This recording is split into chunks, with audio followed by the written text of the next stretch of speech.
Ladies and gentleman, welcome to vlog आणि स्वागत आहे तुमचं माझ्या आणखी एका व्हिडिओमध्ये। सकाळची वेळ आहे 6:30ची आणि मी बाहेर आलेले अंगण झाडायला, तेव्हाची ही व्हिडिओ काढलेला आहे झाडांचा। आणि झाडांना खूप फुलं आलेली होती छान। आणि हे बाहेरचा एरिया आहे, हे भवरा बघा कसं झाडाच्या फुलावर एकदम गुणगुण करतोय।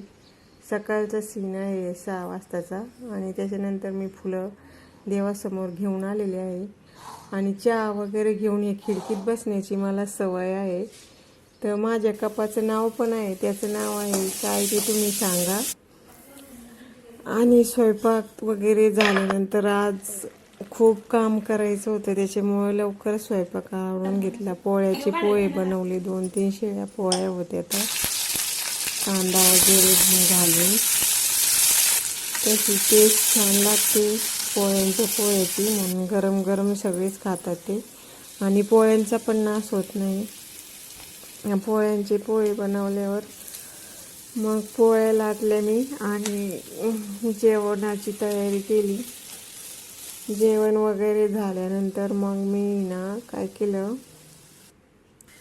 उडदाची डाळ आणून ठेवलेली होती, तर मग ती गिरणीतून काढली आणि डाळीचे म्हणजे उडदाचे पापड बनवले असं ठरवलं का ते गिरणीतून मी दळून काढलेलं आहे।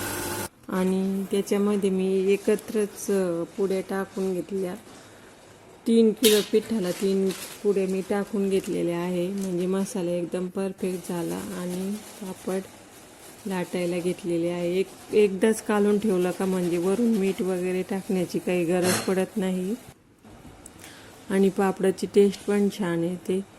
पापडाचं पीठ मळायला खूप वेळ लागतो, कारण ते चिकट असतं आणि निब्बर गोळा मळावा लागतो। तो गोळा मळून मी कॅरी बॅगमध्ये ठेवून दिला होता 2 घंट्यासाठी आणि मग त्याच्यानंतर पाट्यावर तेल लावून कुटून घेऊन आता मी त्याच्या गोटे बनवणार आहेत आणि मग आम्ही लाटून घेणार आहोत। असंच पापड लाटता मग आजचा दिवस गेला।